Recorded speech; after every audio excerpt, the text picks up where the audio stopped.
To states. నా పేరు సుమతి. నేను సంధ్య.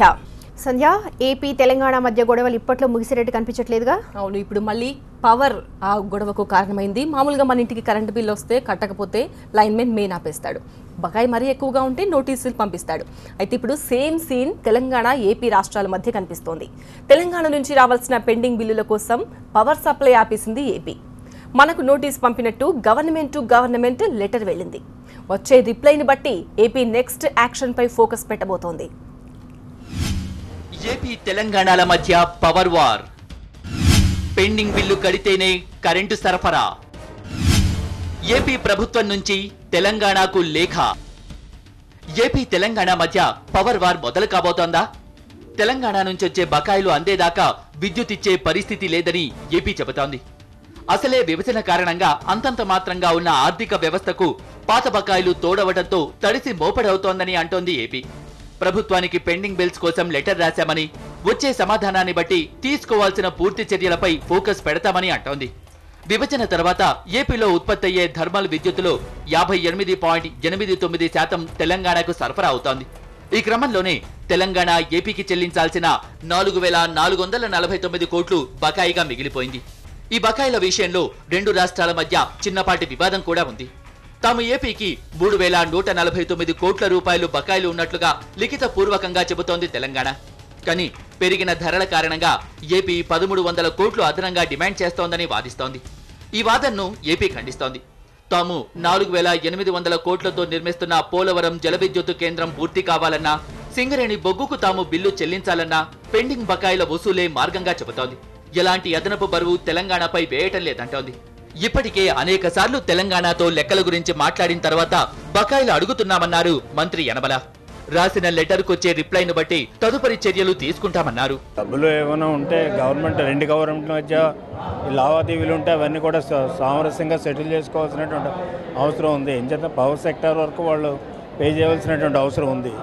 అంచేత పవర్ సెక్టార్ వాళ్ళు నోటీస్ ఇచ్చారు, దానికి పాజిటివ్గా రిప్లై చెప్పి బాకీ ఏదైనా ఉంటే కట్టేసి కావాలంటే సప్లై తీసుకోవాలి. మనం ఇచ్చే ఉంటాయి, వాళ్ళు ఇచ్చే ఉంటాయి, వేరే సెక్టార్స్ ఉన్నాయి, నాట్ ఓన్లీ పవర్ సెక్టార్. ఇవన్నీ కూడా అందుకనే అటు క్యాబినెట్ సబ్ కమిటీ ఇటు క్యాబినెట్ సబ్ కమిటీ పనిచేస్తుంది. అంచేత అవన్నీ సామరస్యంగా సెటిల్ చేసుకోవాల్సినటువంటి అవసరం ఉంది. ఆ ప్రభుత్వం ఈ ప్రభుత్వం రెండు కూర్చుని అన్ని ఇష్యూస్ కూడా so far as reorganisation act is concern అవన్నీ కూడా సామరస్యంగా సెటిల్ చేసుకోవాలి. విభజన తర్వాత ఏపీ ఆర్థిక వ్యవస్థ అంతంత మాత్రం ఉందని, పరిస్థితులు చక్కబడాలంటే బకాయిల వసూళ్లు తప్ప మరో మార్గం లేదంటున్నారు ఏపీ మంత్రులు. తెలంగాణ అర్థం చేసుకుని సహకరించాలని కోరుతున్నారు. పవర్ ఎంత దారుణం అంటే ఎక్కడ ఎక్కువ యూజ్ చేస్తే అక్కడికే కేటాయించారంటే అక్కడే తప్పు చేశారు. అయితే చట్టంలో పెట్టారు, తప్పు చేశారు, దాన్నే మనం లాక్కొని వెళ్ళడం కాకుండా మన కాళ్ళ మీద మనం నిలబడదామని మా ప్రయత్నాలన్నీ చేస్తున్నాం. కనీసం పాత బకాయిలైనా మాకు ఇవ్వకపోతే ఇక మేము ఏం చేయగలమని చెప్పి ఇప్పటికే చాలాసార్లు ఫోన్లలో మాట్లాడాం, ఉత్తర ప్రత్యుత్తరాలు రాసాం. ఇంకా విధి లేని పరిస్థితుల్లో చెయ్యికి తప్పక చేశాం తప్ప ఇంకొక వేరే ఉద్దేశం అయితే లేదు. ఏపీ నుంచి వచ్చిన బకాయిల లేఖ విషయాన్ని సీఎం దృష్టికి తీసుకెళ్లబోతోంది తెలంగాణ విద్యుత్ శాఖ. ఆ తర్వాత సీఎం ఇచ్చే గైడ్ లైన్స్ ప్రకారం నిధులు చెల్లించడమా లేదంటే ఇతర పరిష్కారాన్ని ఆచరించడమా తెలుస్తుందంటున్నారు తెలంగాణ విద్యుత్ అధికారులు.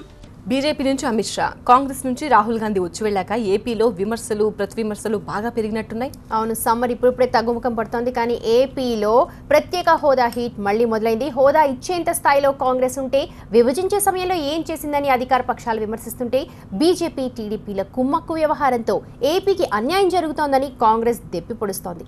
ఇక మధ్యలో వామపక్షాలు ఉండనే ఉన్నాయి. ఏపీలో ఏ రాజకీయ పార్టీ నేతల నోటి వెంట విన్నా ఇప్పుడు హోదా మాటే. కాకపోతే ఒక పార్టీ కావాలని ఇంకో పార్టీ ఇచ్చే అవకాశం లేదని, టోటల్గా హోదా కేంద్రంగా రాష్ట్రంలోని అన్ని పార్టీలు వాళ్ళ కోణంలో దూకుడు పెంచుతున్నాయి. బీజేపీ, కాంగ్రెస్ రెండు పార్టీల జాతీయ నాయకులు వచ్చి వెళ్లిన తర్వాత హోదా వివాదం ఇంకాస్త పెరిగింది. బీజేపీ నేత అమిత్ షా వచ్చి హోదా లేకపోవడానికి కాంగ్రెస్దే పాపమన్నారు. రాహుల్ వచ్చి తాము హోదా ఇస్తామని హామీ ఇచ్చారు. దీంతో రెండు పార్టీలు వాటి మిత్రపక్షాలు వాళ్ళ నేతల మాటల్ని గట్టిగా వినిపించే ప్రయత్నాల్లో విమర్శ ప్రతి విమర్శ చేసుకుంటున్నాయి. రాహుల్ ఏపీ రావడం, సభ నిర్వహించడం, హోదాపై హామీ ఇవ్వడం కార్యకర్తలకు కొత్త ఉత్సాహాన్ని ఇచ్చిందంటున్నారు ఏపీసీసీ చీఫ్ రఘువీర. తెలుగుదేశం ఎంత ప్రయత్నించినా తమ నాయకుడి సభ గ్రాండ్ సక్సెస్ అంటున్నారు. 3 సంవత్సరాలుగా ఒక యజ్ఞంగా భావించి ఈ ప్రత్యేక హోదాకు కాంగ్రెస్ పార్టీ చేస్తున్నటువంటి ప్రయత్నానికి అన్ని పార్టీల మద్దతు. అన్ని సంఘాల మద్దతు, యువత మద్దతు లభిస్తోంది. కానీ తెలుగుదేశం పార్టీ మాత్రం రాక్షసుల్లా అడ్డుపడతా ఉన్నారు. 3 రోజులుగా వాళ్ళ పాత్ర చూస్తూ ఉంటే ముఖ్యమంత్రి గారితో మొదలుకొని దిగువ వరకు చాలా అసఖ్యంగా తయారైపోయింది. తాము అధికారంలోకి వస్తే ఏపీకి ప్రత్యేక హోదా ఇస్తామన్న మాటపై బీజేపీ ఘాటుగా స్పందించింది. అలాంటి కబుర్లు చెప్పే ప్రయత్నం చేసినా రాహుల్ సభ మాత్రం ఫెయిల్యూరే అంటోంది. రాహుల్ గాంధీని ప్రధానమంత్రి చేయాలనేటువంటి ఒక దురుద్దేశంతో సోనియా గాంధీ 5 నిమిషాల్లో పార్లమెంట్లో బిల్లును ప్రవేశపెట్టి ఆమోదించడం జరిగింది. ఆ 5 నిమిషాల్లో పార్లమెంట్లో పెట్టినటువంటి బిల్లులో ఆంధ్రప్రదేశ్కి తీవ్రమైనటువంటి అన్యాయాలతో ఉన్నటువంటి బిల్లు అది. భద్రాద్రి రాముడు తూర్పుగోదావరి జిల్లా, ఎరస్ట్వైల్ తూర్పుగోదావరి జిల్లాలో ఉన్నటువంటి ప్రాంతం భద్రాద్రి రాముడు, దాన్ని తెలంగాణకి ఇచ్చి తీవ్రమైనటువంటి ద్రోహాన్ని ఆంధ్రప్రదేశ్కి చేశారు. ఎరస్ట్వైల్ తూర్పుగోదావరి జిల్లాలో ఉన్నటువంటి దుమ్మగూడు మండలం ఆంధ్రప్రదేశ్లో ఉన్నట్లయితే రాయలసీమకి 200 టీఎంసీ నీళ్లు గ్రావిటీలో వచ్చే పరిస్థితి ఉండేది. ఇటు టీడీపీ మాత్రం సోనియా సహా ఎవరు తలకిందులుగా తపస్సు చేసినా ఏపీలో ఉనికి కోల్పోయిన కాంగ్రెస్ ను బతికించలేరంటున్నారు. ఆ పార్టీ చేసిన అన్యాయాన్ని నిత్యం ప్రజల్లోకి తీసుకువెడుతూనే ఉంటామంటున్నారు మంత్రి అచ్చెన్నాయుడు. సోనియా గాంధీ నుంచి గ్రామస్థాయి కార్యకర్త వరకు వీళ్ళందరూ కూడా తల కిందకి పెట్టి కాలు పైకి పెట్టినా సరే ఇంకా 50 సంవత్సరాలు ఆంధ్రప్రదేశ్ రాష్ట్రంలో కాంగ్రెస్ అనేది కనబడదు. ఎందుకంటే అంత గాయం చేశారు. ఈ గాయాన్ని ఈరోజు రేపు మర్చిపోయిన గాయం కాదు. ఈ రోజు ఉన్నటువంటి పరిస్థితే కాకుండా తరతరాలకి జరిగినటువంటి అన్యాయంగా ఇది అందరూ భావించారు. కాబట్టి కాంగ్రెస్ గురించి ఆలోచించవలసినటువంటి అవసరం లేదు. అయితే దాన్ని కూడా అప్రమత్తం చేయాలి. ఎందుకంటే రాజకీయ పార్టీలు ఎక్కువగా ఉన్నాయి కాబట్టి వారిని కూడా మనం ఎక్కడికక్కడ ఖండించాలి. వారు చేసిన తప్పుని ఎక్కడికక్కడ ప్రజలకు చైతన్యపరచాలని ఈరోజు ఈ కార్యక్రమాలను. హోదాకు తాము ముందుంటే వైసీపీ కలిసి రావడం లేదని కాంగ్రెస్ విమర్శిస్తోంది. అయితే తాము కూడా హోదా డిమాండ్కు కట్టుబడి ఉన్నామంటోంది. అయితే ఈ విషయంపై అటు బీజేపీని విమర్శించిన ఆ పార్టీ నాయకులు టీడీపీపై మాత్రం ఒక రేంజ్లో ఆరోపణలు చేస్తున్నారు. నిజంగా చంద్రబాబు నాయుడు గారికి ప్రత్యేక హోదా వల్ల లాభం లేదు అనుకున్నప్పుడు ఆయన తన మేనిఫెస్టోలో ఎందుకు పెట్టాడని నేను అడుగుతున్నా. అంటే ఎలక్షన్లో గెలవడానికి, ప్రజల్ని మోసం చేయడానికి పెట్టావని నేను అడుగుతున్నా. అలాగే ప్రత్యేక హోదా వల్ల లాభం లేకపోతే నువ్వు, పవన్ కళ్యాణ్, మోడీ గారు తిరుపతిలో వెంకన్న సాక్షిగా మేము అధికారంలోకి వస్తే ప్రత్యేక హోదా ఇస్తామని ఎందుకు చెప్పావు?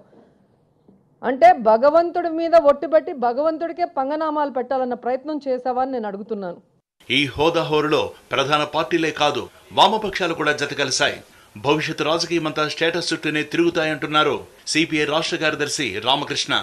అంతేకాదు ఏపీలో అధికార పక్షం, ప్రతిపక్షం రెండూ ఈ హోదా విషయంలో ఫెయిల్ అయినట్టుగానే భావిస్తున్నామన్నారు. 2004 ముందు చంద్రబాబు నాయుడు అప్పుడు కూడా ఉచిత కరెంటు కావాలని మేమంతా అడిగితే అవన్నీ వైర్ల మీద బట్టలు ఆరేసుకోవడానికి పనికొస్తుంది, ఉచిత కరెంటు సాధ్యం కాదన్నాడు. ఇవాళ మళ్ళీ అదే తప్పు చేస్తా అన్నాడు. ఈరోజు ఖచ్చితంగా చెప్తా ఉన్నాం, 2019 ఎన్నికల్లో ఈ రాష్ట్రంలో 2 అంశాలపైన ఎలక్షన్లు జరగబోతూ ఉన్నాయి. ఒకటి స్పెషల్ కేటగిరీ స్టేటస్ మరియు విభజన హామీలు, రెండవది సామాజిక న్యాయం జరగాలి. రాష్ట్రంలో సామాజిక న్యాయానికి పాతరేశారు కాబట్టి ఈ 2 అంశాలపైన ఎలక్షన్లు జరుగుతాయి. ఖచ్చితంగా చంద్రబాబు నాయుడుకి తగు రీతిలో బుద్ధి చెప్తారని చెప్పి కూడా మేము తెలియజేస్తా ఉన్నాం. ఆ పార్టీ ఈ పార్టీ అనలేదు. ఇప్పుడు ఏపీలో ఏ పార్టీ నేత నోటి వెంట వచ్చే మాటను గమనించినా అందులో హోదా అంశం ఖచ్చితంగా ఉంటుంది. ఆ విమర్శలు, ప్రతి విమర్శల కోసం ఒక్కొక్కరు ఒక్కో వేదికను అవకాశంగా మలుచుకుంటున్నారు. మేం రైట్ అంటే మేం రైట్ అంటూ ప్రజల ముందు నిరూపించుకునే పనిలో పడ్డారు. మొత్తంగా 2019 కోసం ఇప్పటి నుంచే వ్యూహ ప్రతివ్యూహాలు అమలు చేస్తున్నారు. మియాపూర్ ల్యాండ్ వ్యవహారాన్ని తెలంగాణలో ప్రతిపక్షాలు అందిపుచ్చుకునే పనిలో పడ్డాయి. చర్యలు తీసుకుంటున్నామని ప్రభుత్వం చెబుతున్నా ఆ ప్రక్రియలో లోపాలు కనిపిస్తున్నాయంటూ అటు కాంగ్రెస్, ఇటు టీడీపీ అధికార పక్షాన్ని ఇరుకుని పెట్టే ప్రయత్నం చేస్తున్నాయి. అసలు భాగోతం బయటపడాలంటే సిఐడి కాదు సిబిఐ కావాలని డిమాండ్ చేస్తున్నాయి. మియాపూర్లో భూస్కామ్ విలువ దాదాపు 15,000 కోట్లు. ఇంత పెద్ద వ్యవహారం కావడంతో ప్రతిపక్షాలు దాని చుట్టూనే తిరుగుతున్నాయి. ఓవైపు న్యాయమంటూ డిమాండ్ చేస్తూనే ప్రజల్లోకి వెడుతున్న తీరును కనబరుస్తున్నాయి.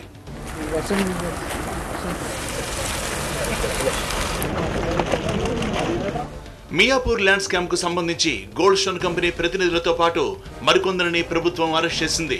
కేసును సిఐడికే హ్యాండ్ ఓవర్ చేసింది. నిందితులను ఇప్పటికే కోర్టులో పెట్టిన పోలీసులు కస్టడీ కావాలని అడుగుతున్నారు. సిఐడి కూడా ఎవరెవరు స్కామ్ లో ఉన్నారో వాళ్లకు సహకరించిన వారెవరో లెక్కలు తీసే పనిలో పడింది. ఇటు ప్రభుత్వం కూడా హైదరాబాద్ సహా తెలంగాణలో పాతుకుపోయిన సబ్ రిజిస్ట్రార్ల బదిలీతో రెవెన్యూ శాఖకు ప్రాథమిక చికిత్స చేసింది. ప్రస్తుతం కేసు దర్యాప్తులో ఉన్న విపక్షాలు కాంగ్రెస్, టీడీపీ మాత్రం కేసు నీరుగారిపోతున్నట్టు వాదిస్తున్నాయి. గోల్డ్ స్టోన్ ప్రసాద్ కంటే పెద్దలు ఈ స్కామ్ లో ఉన్నారని, వాళ్లను బయటకు లాగాలంటే సిఐడి చాలదు, సిబిఐ దర్యాప్తు కావాల్సిందే అంటున్నారు కాంగ్రెస్ నేత జీవన్ రెడ్డి. అసలు మియాపూర్ ల్యాండ్ వ్యవహారంలో ఏం జరిగిందో, ఏం జరుగుతుందో చెప్పే శ్వేతపత్రాన్ని ప్రభుత్వం వెంటనే విడుదల చేయాలని పట్టుబడుతున్నారు. దాదాపు 700 ఎకరాల భూమి గజానికి 30,000 రూపాయల అంచనా విలువ లెక్కగట్టుకున్నా కానీ 10,000 కోట్ల విలువ పైన విలువ చేసేటటువంటి భూమిని గోల్డ్ స్టోన్ ప్రసాద్ దాని వెనుకున్న సూత్రధారి అని చెప్పి పేర్కొనడం జరుగుతుంటుంది. కానీ నేను గోల్డ్ స్టోన్ ప్రసాద్ కాదు, అంతకంటే పెద్ద వ్యక్తులే దీన్ని వెనుకున్నారని చెప్పి నేను భావిస్తున్నాను. ఇలా 9 కేసు సంబంధించి వీళ్ళ ప్రభుత్వం వీళ్ళ స్పందించడం లేదు. విచారణ ఏదైతుందో నత్తనడకలు కొనసాగుతుంది. దాన్ని సిబిఐకి అప్పగించాలని చెప్పని మేము పేర్కొన్నా కానీ వీళ్ళ దాన్ని షీల్డ్ చేయడానికి, దాన్ని నాంచడానికి కొరకు ఏదైతుందో ప్రభుత్వ పరిధి లోపల, రాష్ట్ర ప్రభుత్వ పరిధి లోపల విచారణ దాన్ని కప్పిపెట్టుకోవడం జరిగింది.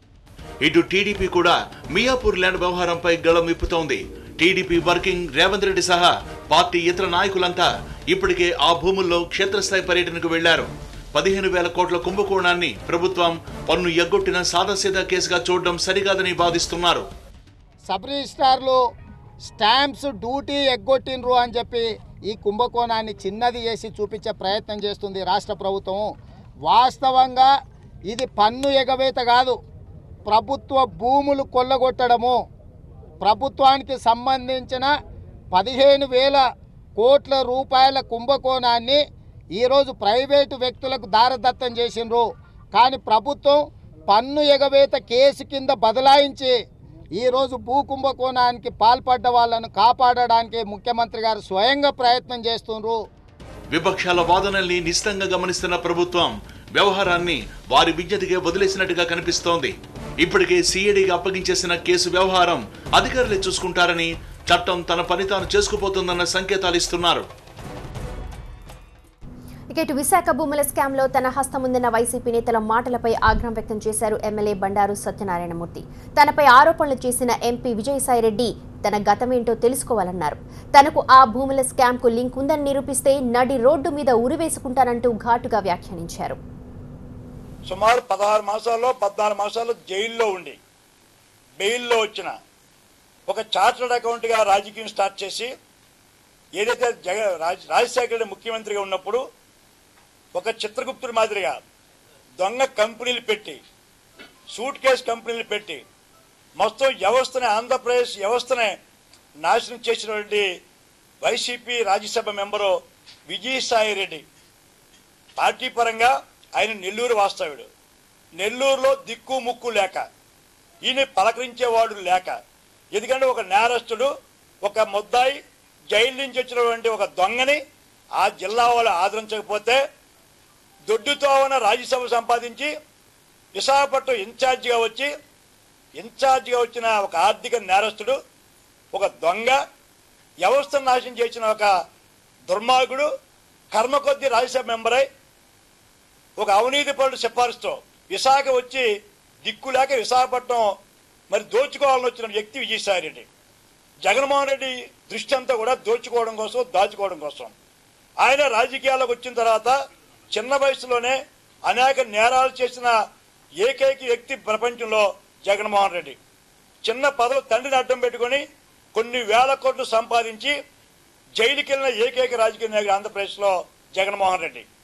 ఈ రెండు కొమ్మలు కలిసి ఓ పక్క ఇండస్ట్రీస్టులే, సత్యం కంప్యూటర్, చంద్రబాబు నాయుడు గారు బిల్ క్లీన్ పక్కన కూర్చోబెట్టారు.